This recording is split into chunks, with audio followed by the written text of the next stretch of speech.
personal.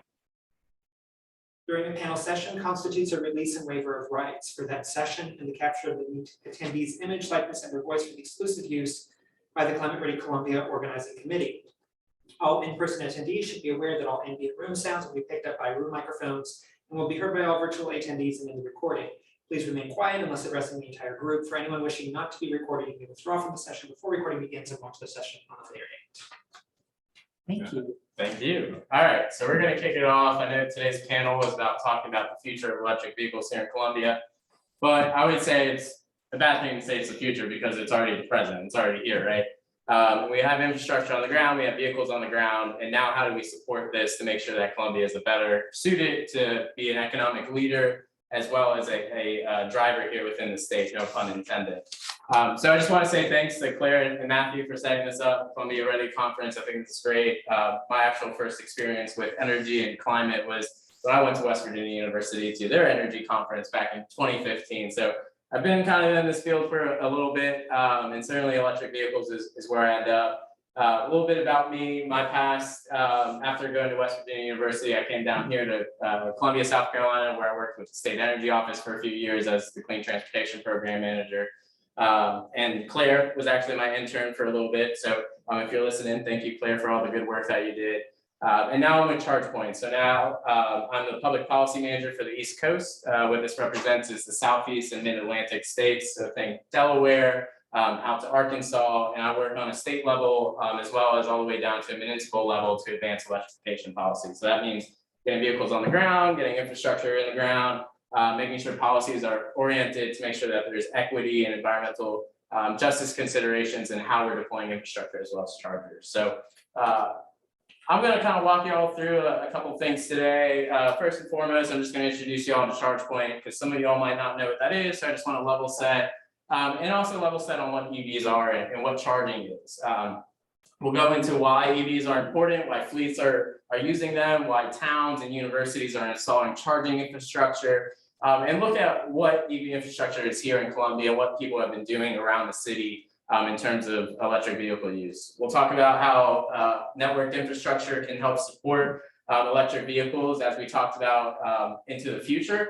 And then also what can Columbia and the university do on a proactive basis to make sure that we're supporting and leading by example, which I'll also say is a top tier recommendation of the State Energy Plan of South Carolina is to lead by example. But to get into what ChargePoint is, we make driving electric easy. So we are approaching 15 years now of just doing explicitly electric vehicle charging infrastructure. And what that means is we provide the software on the back end of the station as well as the hardware of the unit. So these two pictures here you see are fast chargers at 7-Eleven and Route 66. And so of these chargers, we have 175,000 plus on our network.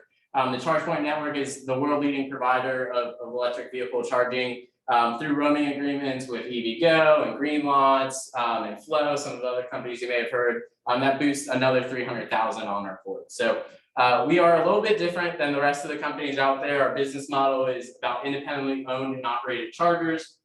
So say the university or city would purchase the hardware, they would own and operate the charger. So they could set how much they're getting back on rate recovery, by kilowatt hour of how much revenue people are getting from parking in the spot to how they manage energy demand. So do you want to allow for peak demand from the chargers that happen during the priciest hour of energy usage, or do you want to give full power when it's the cheapest? So there's a lot of benefits, and we'll get into that of our station. But we also have a service called ChargePoint as a service. Think of this as like a Netflix subscription. Basically, you would pay a monthly flat fee, and we would install the charger and maintain it and operate it, and you wouldn't have to deal with anything else. So there's also that opportunity. We have reliable hardware and software designed to work together. So we have integration between the vehicles. We're partnered with all the big names, Toyota, Kia, Honda, Mercedes, Porsche, all of them. Within your in-navigation dash system, there's ChargePoint software that links it to our stations. We have connections with all the Google Maps, Apple Pay, Google Pay, Wex Fleet cards if you're a fleet manager. So it makes it really convenient and a seamless experience between your phone, between the charger, between the vehicle to use.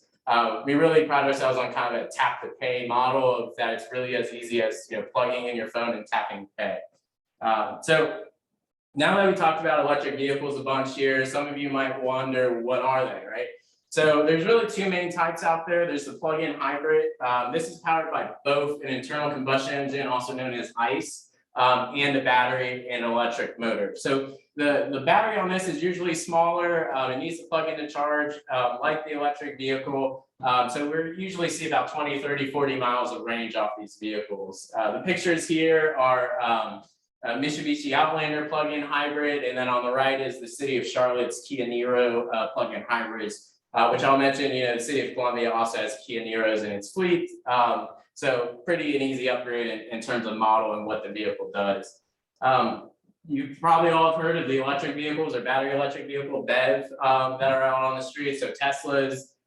There are a lot more coming out now. Every manufacturer has made an agreement to produce, 20, 30, 40 different models by 2030, 2040, 2025. So they are coming. The pictures here, the Ford F-150 that is being released this spring to customers, and then as well as the Nissan Leaf here charging it with the City of Columbus. So these electric vehicles that we'll get into, why fleets use them, really have exceptionally low maintenance costs and fuel costs. We're not talking about a radiator, transmission, belts, oil changes, things like that. So a lot of savings there. I'll also say people sometimes think that electric vehicles are golf carts.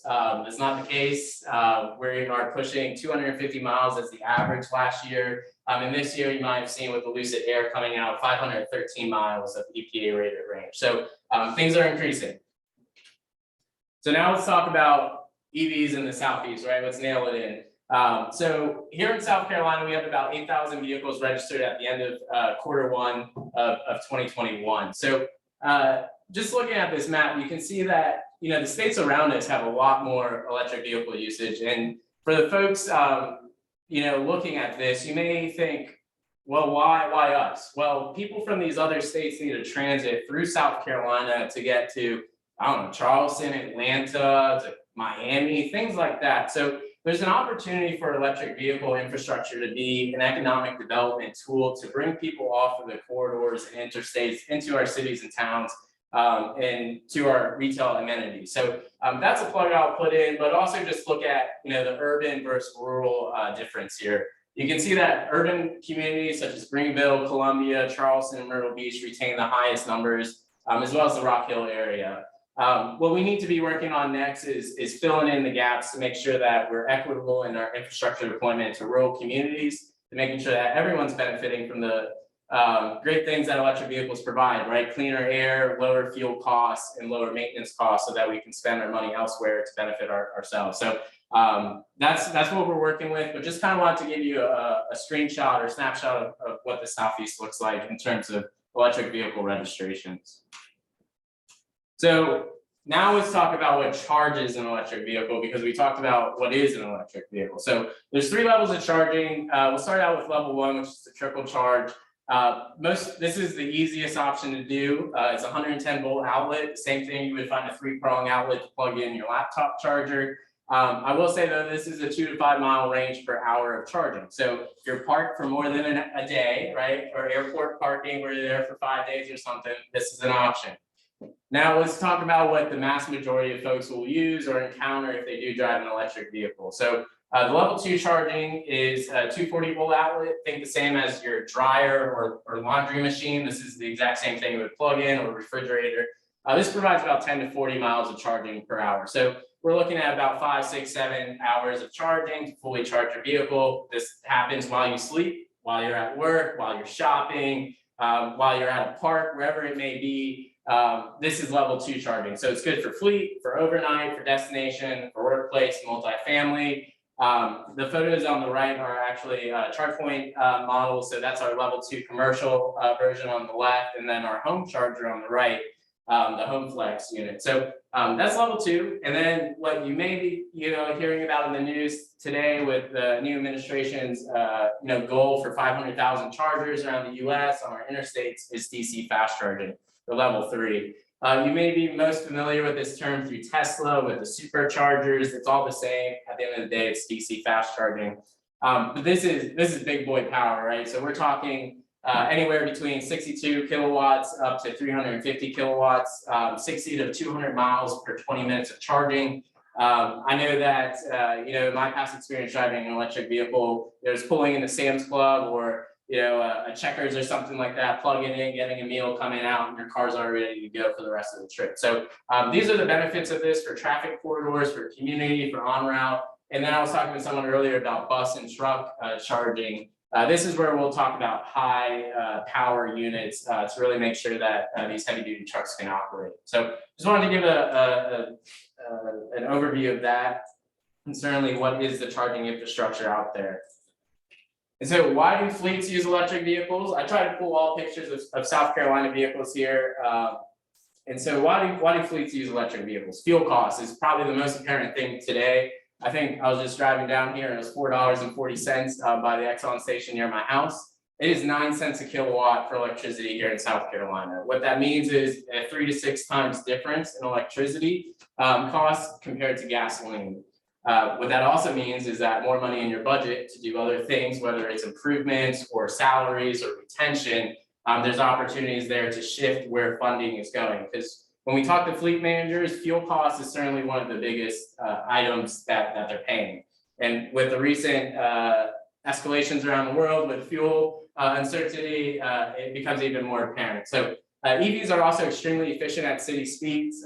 When we talk about 250 miles of average battery range, we could probably push that to 300 in city just because we're using regenerative braking, which recaptures energy, as well as, low speeds are really efficient for electric motors. So the pictures here on the top left is Richland County Libraries, just up the street. They have a Nissan Leaf that they operate and use to move books around the county to their different libraries, as well as shuttle computers and things like that. This is a great success story from the State Energy Office, and certainly encourage you all to look into the funding opportunities from there. But Benedict College here in Columbia is the first police department in the Southeast to use an electric vehicle, as well as the first HBCU in the university to have an electric vehicle in its fleet. They use it for their police department. It's been a great asset to them. It's quiet, it's quick, it's cheap, like we said about fuel costs.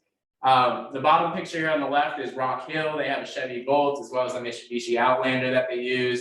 And then the State Energy Office here has a Chevy Bolt that they've been using as a test bed around the state. So why do all these do this in addition to fuel costs? Like I mentioned, maintenance costs as well. I think that Bolt that the Energy Office is using, when I was there, we had done predictions about $250 worth of maintenance for a gas vehicle. It was $50 a year for the electric vehicle. So you multiply that out across a fleet of 100, that's a lot of money that's being saved. Also say there's about 10 different moving parts to an electric motor to about 1,000, 2,000 in a internal combustion engine.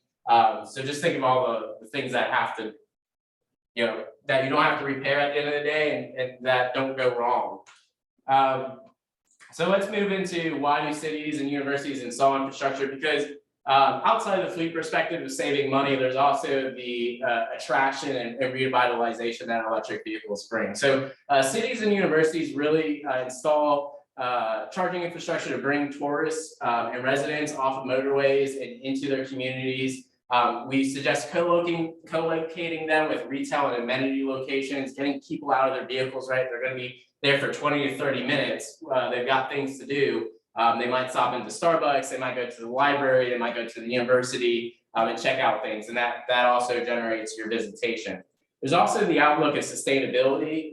We know this is a key factor, and sustainability is not just about being a tree hugger anymore, it's about making money too, right? That is the change that in sustainability has happened in the last couple of years. And so consumers see this as a positive place to live, or a positive place to spend their time if they know that the city or university is investing in these things. There's also, like I said, the revenue generation. So South Carolina allowed charge for charge last year, which means you can charge the person parking in the parking space for the amount of energy that you are delivering to the vehicle, or you could also just charge them for how long they're sitting in the vehicle in that parking space. Just to highlight some of the things that are going around the state that Columbia can certainly get into. City of Aiken has installed some charging stations. They did this right on the main street. It's going to bring people downtown. They don't have the signs reserved that these are electric vehicles only, but if you got an EV, this is a great amenity for you to be downtown in Aiken. Through the state energy office, 3 stations were installed at 3 state parks. There's one at Santee Cooper, one at Paris Mountain in Greenville. I'm sorry, not Santee Cooper, Santee State Park, and then there's a DC fast charger that we'll see in another picture in Sesquicentennial. The town of Newberry has also installed some charging stations right outside their Opera House and Main Street. Again, this is a way to get people out of their cars and into the main areas to revitalize the town, as well as promote their sustainability image. And then Greenville has seen so much demand of electric vehicle charging stations last year that they went and doubled their number. They got 15 more charging stations. And again, this is an amenity in all of their parking garages to get people out into the main street and downtown. I'll also say Charleston has their climate action plan that they passed, that they're looking to expand charging infrastructure by 100% by the end of next year. So those are all things that are happening around Columbia, and certainly kind of a great example or lead on for the city and university. So let's talk about what's happening in electric vehicles in Columbia. So the market share is growing. We know that public infrastructure is going up all around Columbia, whether it is fast charging stations or level 2. We can just look at the map and see that more stations are opening every day. A thought for Columbia is really to position it to be a leader in the EV transition, right? So capital city, a junction of all these interstates, real great just area to be in the middle of it all is really positioned as an economic engine. So there are Drive Electric events in Columbia that happen. There's 2 that happen every year. One that's coming up April 24th. Slight little plug. I think there'll be about 30 electric vehicles out at Soda City. So if you can, please make it out. It'll be a really great time. But also out-of-state drivers, right? So all these people that come in, I mentioned the Sesquicentennial station. I guess I'll explain these pictures working from the bottom up.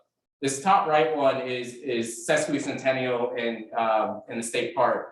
The data, when I was with the energy office, we would hear and see reviews of these stations. They're all out-of-state drivers that are using this coming off the interstate. There are some in-town drivers. I won't say it's all out-of-state. But that's an amenity, right? An opportunity to capture drivers transiting through the area and get them to spend their money in South Carolina and contribute to our communities is a big thing. So that's one of the ways that we have that. We also have, this is a charge point station here on Main Street in one of the parking garages.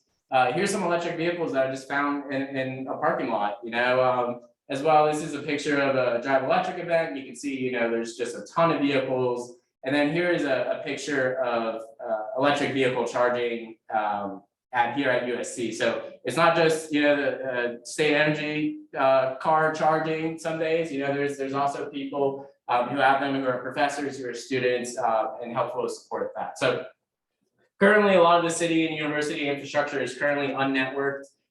What that means is that it's not connected to a network. We can't look at data, how people are using it. We can't get revenue generation.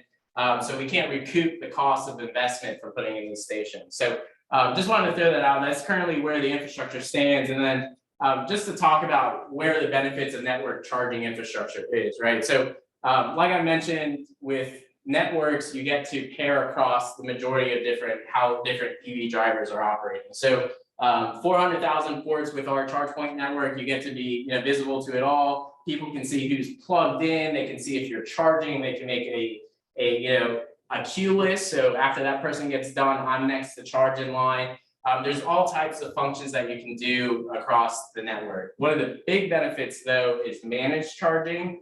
The worst thing that we can do as we move forward to this evolution and transition of electric vehicles is all plug in at the same time, right?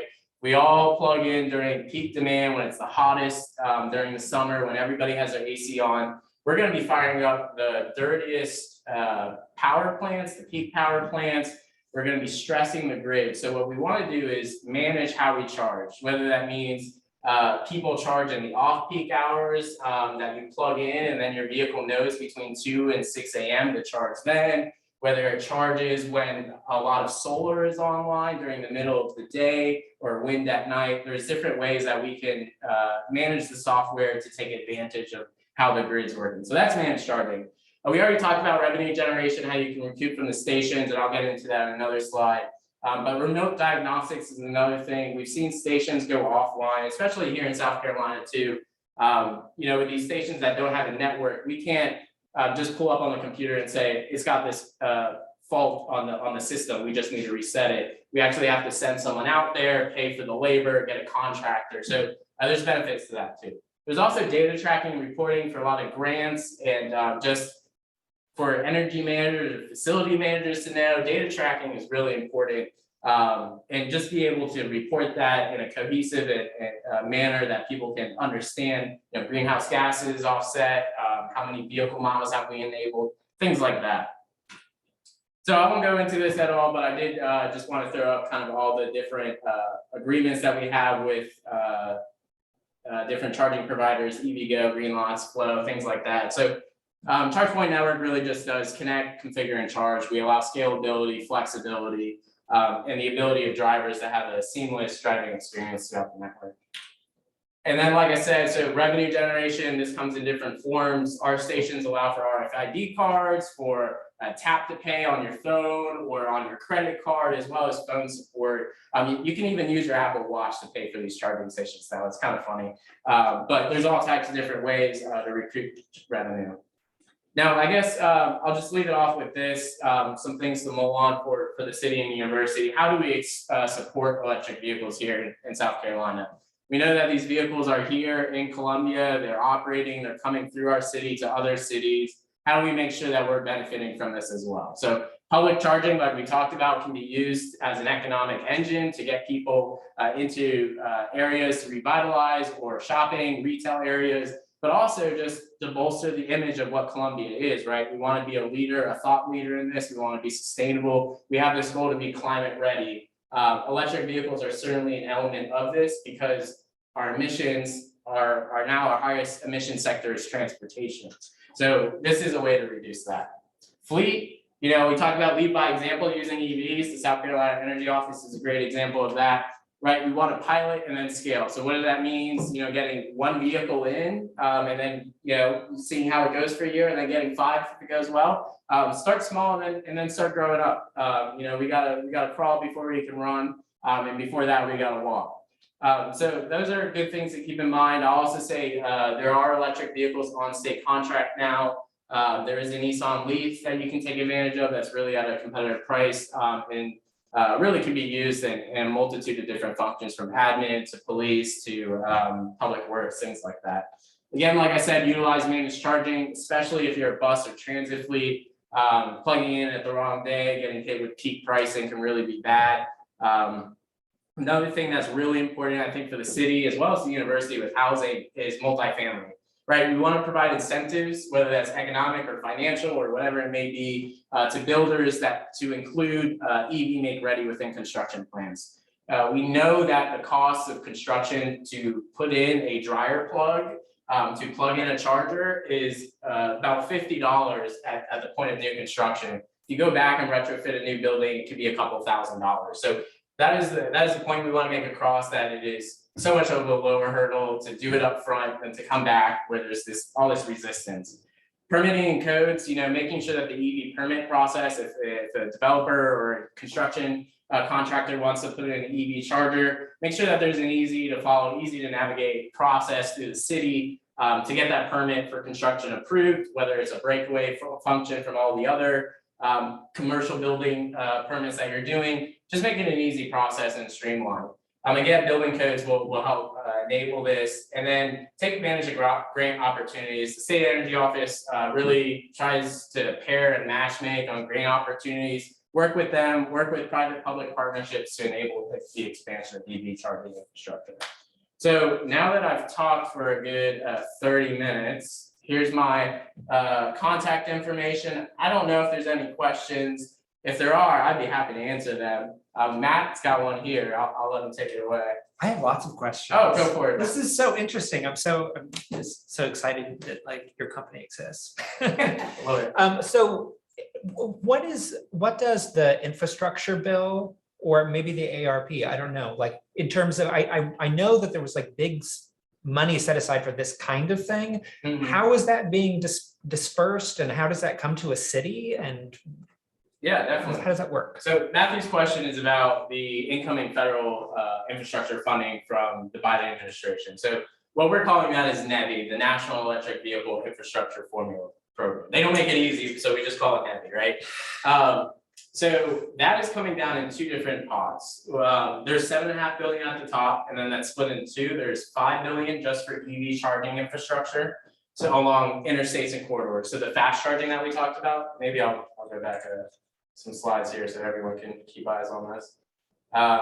So the funding, the $5 billion that's coming down for fast charging is going to be these big boy stations, these DC fast chargers, right? That we can, that we can facilitate interstate travel very quickly. The whole function of it is to make sure that personal light duty travel is easy to electric vehicle owners. So that's $5 billion. South Carolina is going to get $70 million over 5 years. I think the total region of the Southeast is going to get $700 million. So there's a lot of money. There's a lot of infrastructure to be done. There's a lot of work to be done, right? The other $2.5 billion is a national program. So it's not formulated to the states, but it's competitive. So there's going to be $2.5 billion. I think it's $500 million a year for 5 years for cities, counties, universities, energy offices to put together grant applications to get infrastructure in the ground. So the $5 billion goes through like the state energy office or whatever, whoever, some state agency, and then the 2.5 cities can chase with grant applications. Exactly. So like you're saying, the $5 billion will go to DOT. So South Carolina DOT will be the administrator of those funds, and then the $2.5 billion, you'll be working with the energy office, with DOT, with other agencies to go after that funding. Certainly, as a state agency as yourself, University of South Carolina, you're put in a good position to take advantage of that. Fantastic. So do you know about the DOT's plans in South Carolina? Yeah, so all the plans, it's kind of like the Wild Wild West. Every state's got to make a plan, and they're all kind of supposed to be the same, but of course they're all going to be a little bit different. South Carolina, as long as the other states, they have to go through a stakeholder process. So hopefully here in the future, we'll hear a little bit more from SCDOT on how every one of us can get engaged, citizens, industry, environmental groups, on how we want to see this funding look like. So there is a plan, there's a template out there. It's supposed to be due to the federal government by August. And at that point, the federal government will approve or deny, and then the states can start doing funding from there to, whether they want to own it, whether they're doing a competitive process for requests for proposals, whatever it may look like, that money's going to have to go pretty quick. So there's opportunity for, I think, everyone in this monumental moment. That's super exciting. Definitely. And we've got, let's see, Deb, I see you said contact information, I'll do that. And then, let's see, Donald Riggs, let's see. Does ChargePoint plan to roll out plug and charge capability soon? So Donald, we actually have ChargePoint plug and share capability already. So plug and share, or plug and charge, just for everyone's own knowledge, is a standard that you can just take the charger from the charging unit and plug it into your car. And your card's already been paid, it's already been authorized, and that you're good to charge just by taking it from the charger. Your vehicle communicates with the charger, and then the charger communicates with the bank, your credit card, or whatever to make that transaction payment. Our chargers actually are enabled for that. It is based upon manufacturers. So I think just 2 weeks ago, Donald, you might be able to look it up. Mercedes-Benz announced their capability with our with plug and charge with ChargePoint. So as more manufacturers do it, I know Ford's coming out with their standard. We'll be able to link up with the auto manufacturers. Any more questions? I mean, I could go on further. I have lots of questions.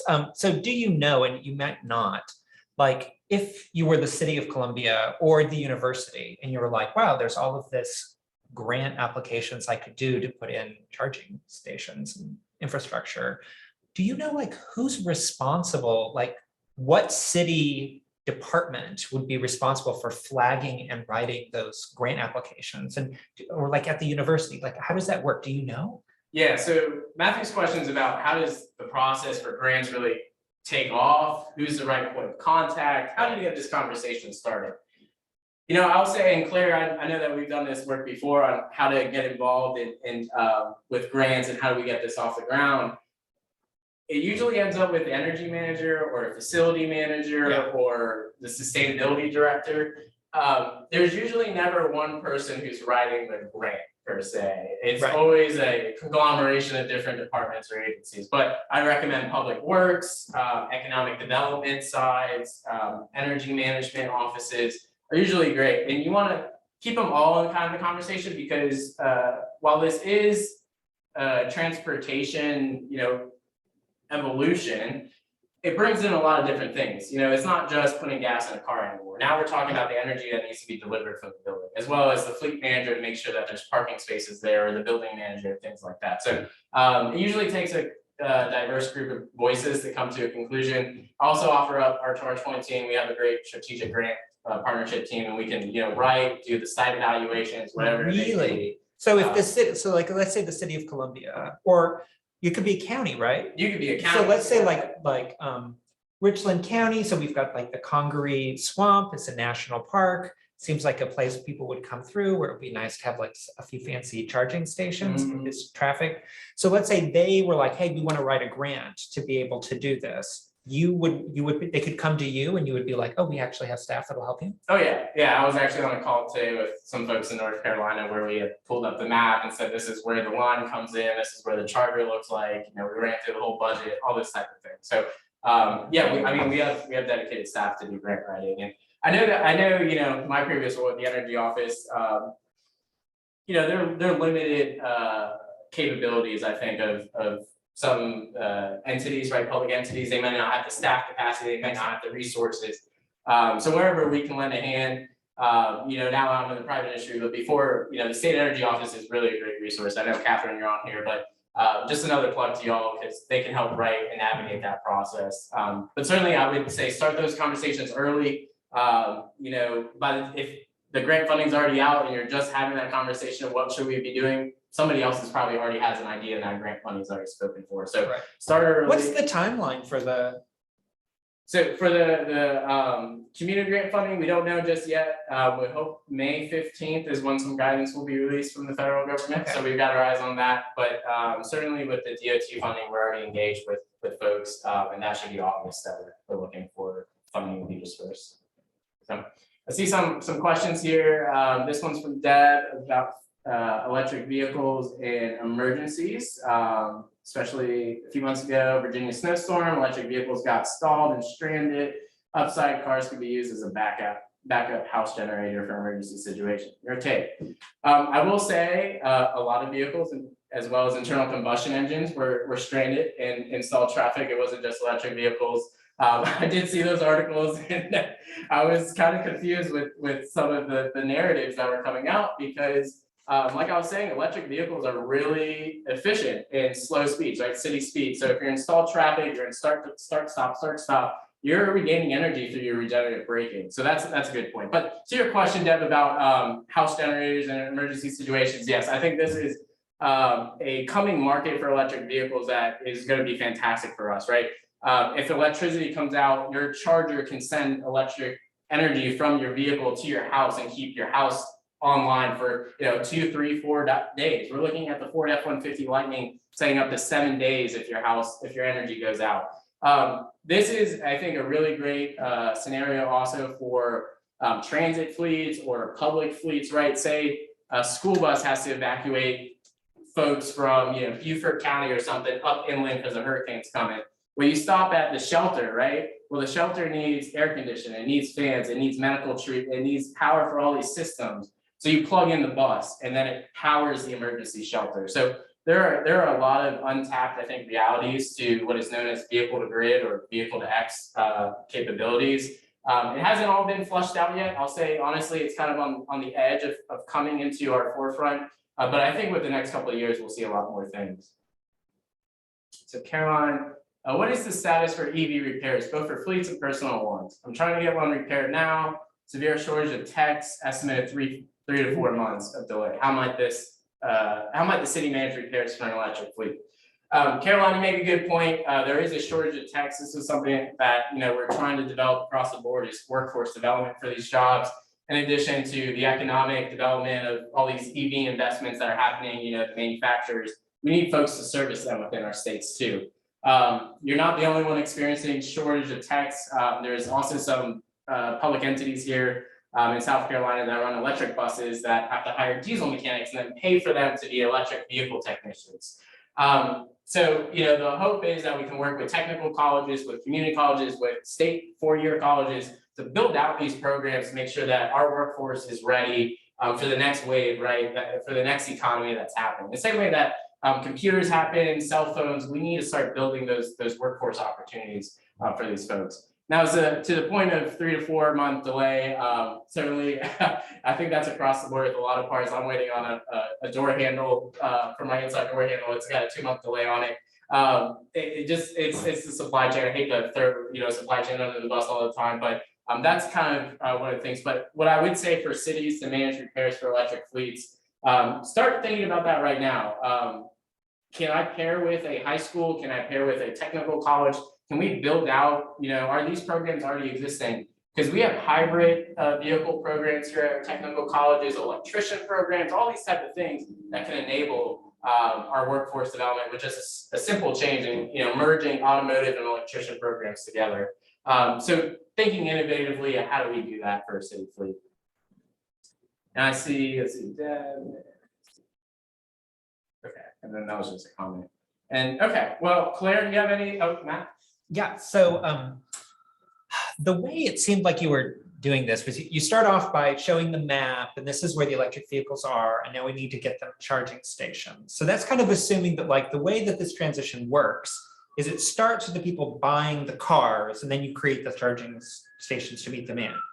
But it seems like there's a possibility for it to happen in the other way, where like you are creating the infrastructure that encourages people to buy the car, because like I am reluctant to buy, my house only has one car. That's our environmental solution, is we only have one car. We walk to work, we don't use it very often, but we do go on like this big like cross-country road trip every single summer. So like, do we want to switch to electric? We don't know if there's a charging. So some people, you could get them to buy it if the infrastructure was there first. Is there any planning for like how to put in the infrastructure?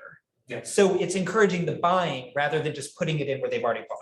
Yeah, and I don't have any maps to it on here, but just to pull up kind of the map that we were talking about. So Matt's question was, how are we planning electric vehicle infrastructure? And to your point of, is it chicken or egg that comes first? Right. Do I need to buy the vehicle and then the charging infrastructure comes, or does the infrastructure come after I buy the vehicle?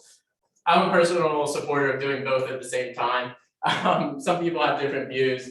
But yeah, there is a lot of planning that goes into this. So with the Federal Highways Administration, they have these things that I know Claire's worked on this a lot, but alternative fuel corridors.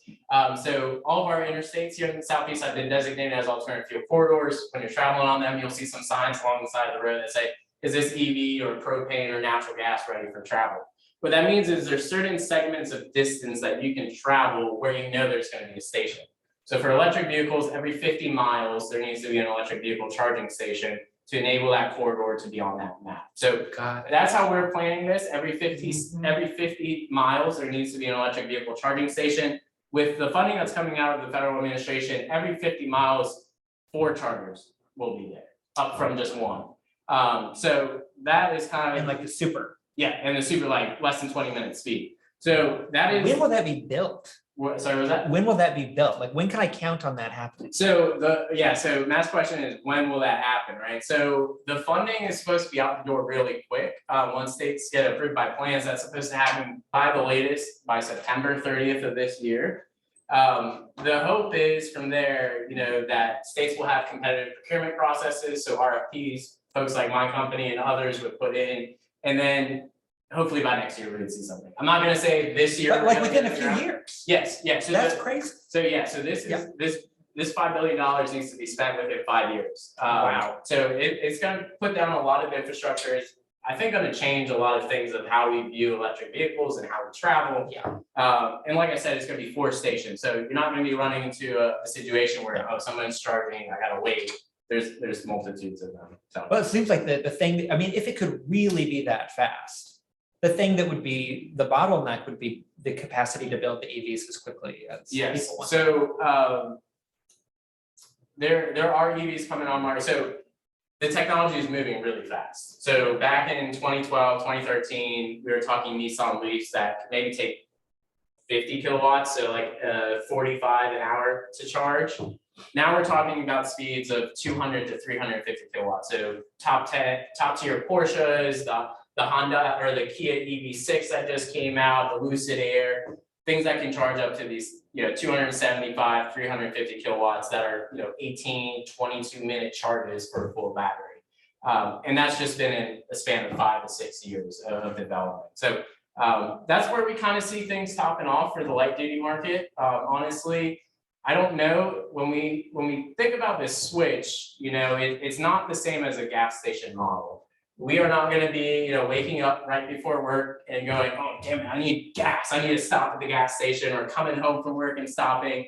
It's going to be like when you wake up and with your cell phone. You wake up, you pull it off the charger, and it has 100% battery. The same way it's going to be if you're renting an apartment or got a single family home garage. You would just come out to your car, unplug it, and oh, look, I have 100% ready to go for the whole day.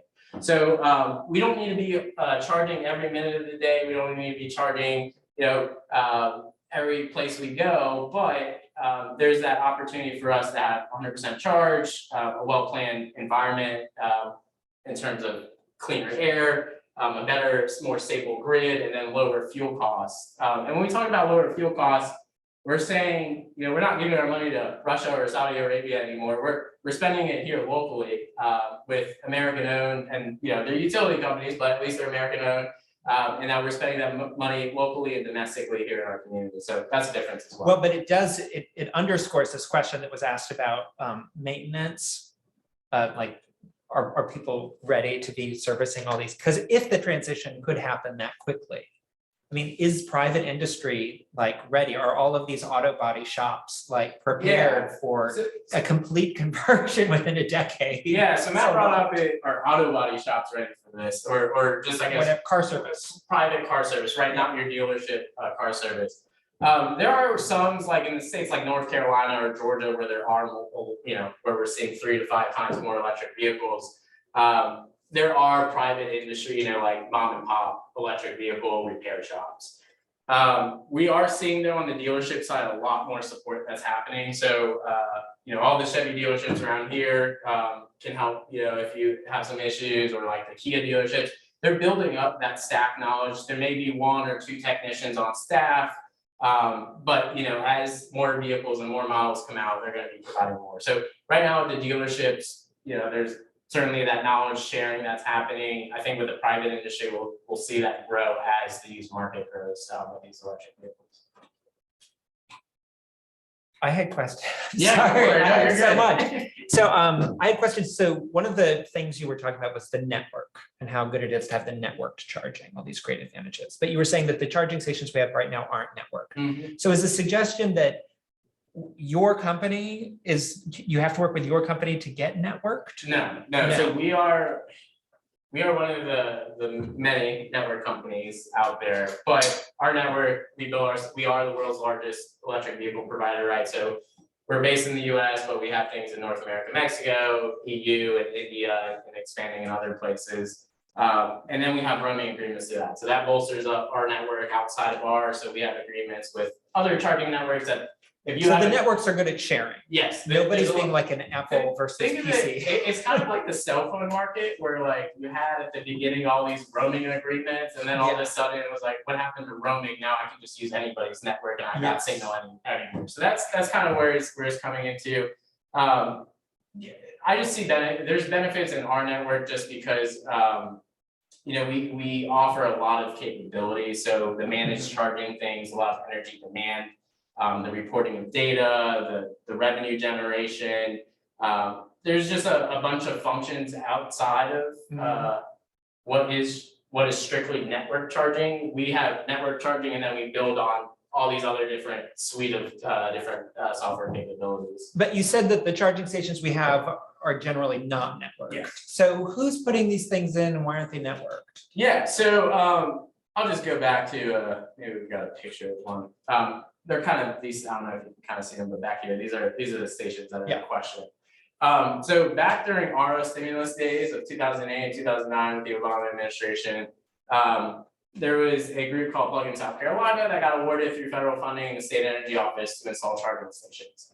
At that time, in 2008, 2009, these were really a forward investment, right? So Yeah. these stations were at the time top of the line. There has been a lot of advancement and change that's happened. So these stations, they weren't the Cadillac of things or whatnot. The stations are just put in the ground. So they are on network. They're not, what we call them as dumb, right? So you just plug it in and it charges your car. There's no payment that a city or county can recoup from somebody using the energy.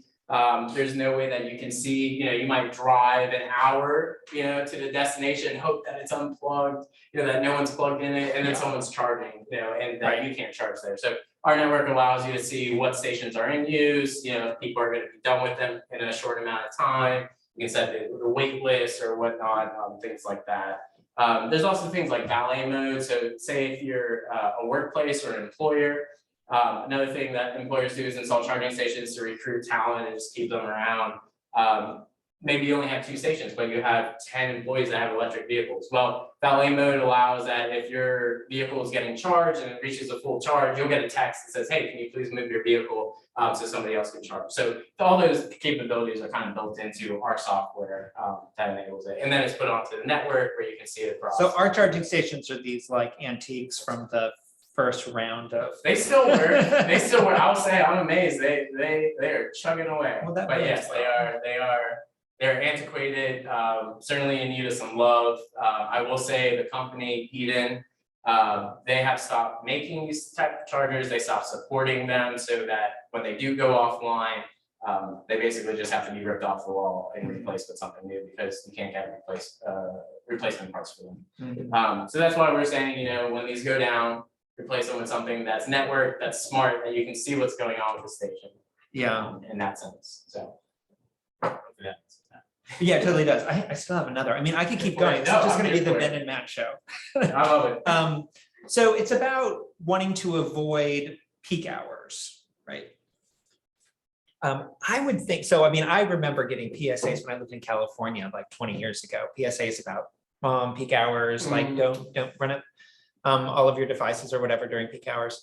I would think cars are a part of the solution to that, because you were talking about this model where it's like your charging station, where you're like most of the charging is happening at night, which is precisely when you want it, right? You don't want it like during the hot part of the day when everyone's running air conditioning. You want it at night when nobody's running anything else. So I would think that, I guess, am I reading this wrong? And couldn't you also solve that through the way that you do the fees? I don't know, like, could there be like it's cheaper to charge at night Yes. than it is to charge during peak hours, or there's like an additional fee if you charge during peak hours? Like, I would think cars look like electric car fleets look like they're ways of managing the energy grid use, because they would suck up so much energy, but at like a more flexible times. I don't know. Yeah. Well, you're on the right path. So with the vehicles, I'll answer.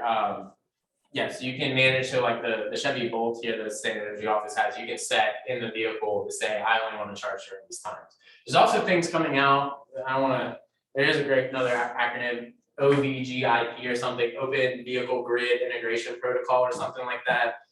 Some utilities are experimenting with this, that they use the inboard vehicle computer to communicate with the charger on when it needs to charge. So that that it communicates with the electricity demand on when it needs to charge. So the charger can be dumb. It doesn't need to be, managed energy or whatnot. Just the vehicle knows based off a Wi-Fi signal sent to it, I need to charge at this time. Now to your question about rates, that's where it gets really fun and really into the weeds. And I can talk about that endlessly. But yes, there are a multitude of different rate programs that we're seeing across the United States. Certainly there are some programs that are being considered here in South Carolina by Duke and Dominion as proposals in front of the Public Service Commission. But there are things like, you probably saw it in California, right? When you were at peak hours, you probably had a higher utility rate when you use your AC than when you turn it on at 2 a.m. So that's the same thing that happens with EVs. There are what we call beneficial electrification rates, so that it might be 2 cents at 2 a.m. or 9 cents during the peak hours. So what does it make sense to the consumer, right? Let the consumer have that market choice on when he wants to charge, still allow him to charge, but know that there's a market tool, a market mechanism in effect.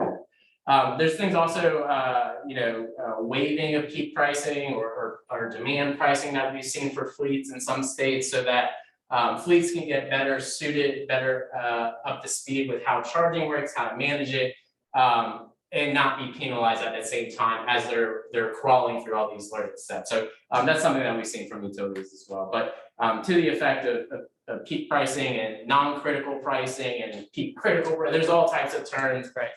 But certainly we want to enable renewable energy usage, right? So when the sun's shining during the midday and when the wind's blowing at night, that's when we're going to be using our least fossil resource power or least polluted power. So that's where the managed charging comes into play to help, whether it's from the vehicle side, the consumer side with choosing on the rates, or the charger. It all enables a better grid stability at that point. Claire, you got anything you want to say? We started without you, Claire. I'm sorry. Can you hear me okay? Can you hear me?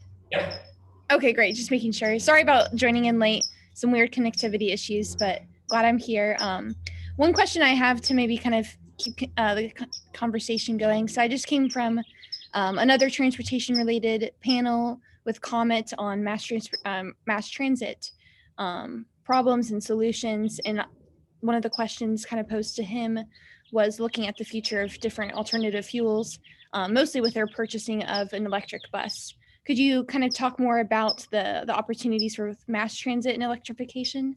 Yeah, definitely. Thanks, Claire. Let me just flip to this side with our heavy duty stations here. So when we talk about transit, we're talking about really heavy duty power, right?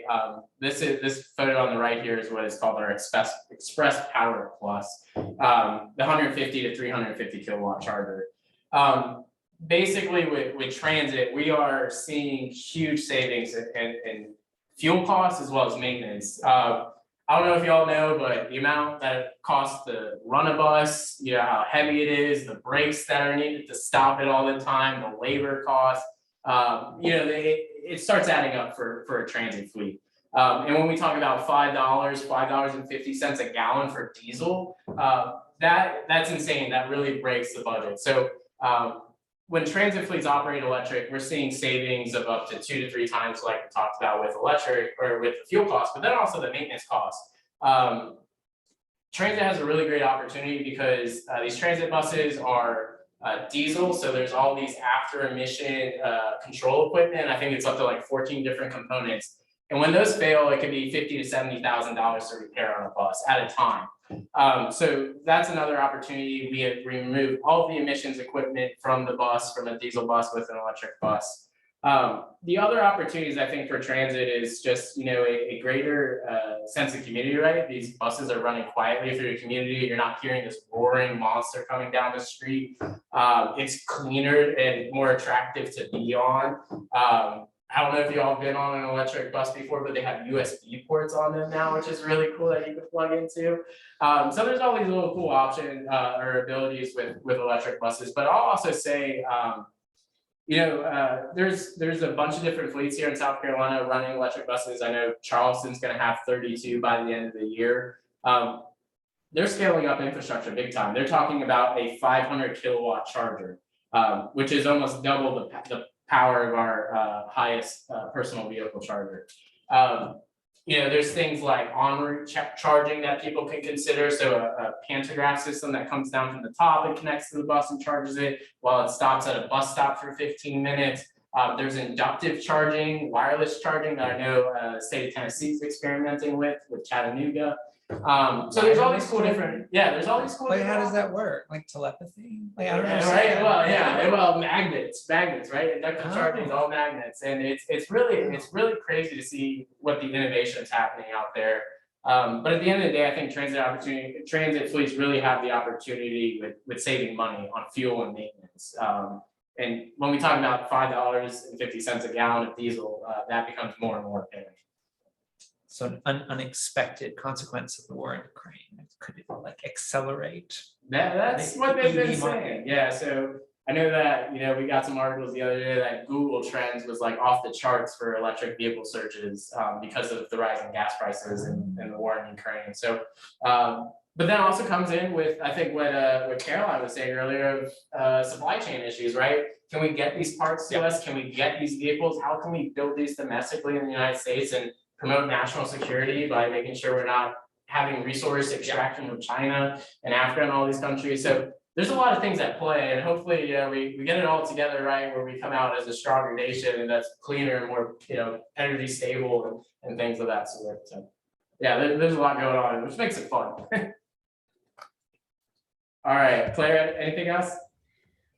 I guess one more thing just to wrap things up too is, I bring up mass transit as well because I think it's an interesting consideration of equity issues and solutions with electrification, just allowing for people to have both like a sense of community and participation in the movement towards electrification by, taking a bus rather than maybe they don't have a personal vehicle or are still saving up for an electric vehicle. But what are some other kind of key considerations of equity and accessibility and inclusion that you think are important when we are moving towards this electric vehicle transition? Oh, that's great. That's great. You brought up how people riding transit may not have a vehicle, right? But they're also generally the ones in the most exposed communities to pollution or industrial or commercial activity. So by them having an electric vehicle, they're able to experience what electric transportation is about, but also benefit from it, right? They're not riding a diesel bus anymore that has exhaust leaks into the cabin that can then pollute the indoor air quality. So there's a lot of benefits there. But to your point about what other best practices are happening in terms of equity or accessibility, I'll start with the accessibility piece first because I know that we had worked on that before. There's not a national standard for electric vehicle accessibility. We try to be leaders here at ChargePoint. So like if we're doing 2 stations, we'll take up 3 spaces to allow for a wheelchair aisle.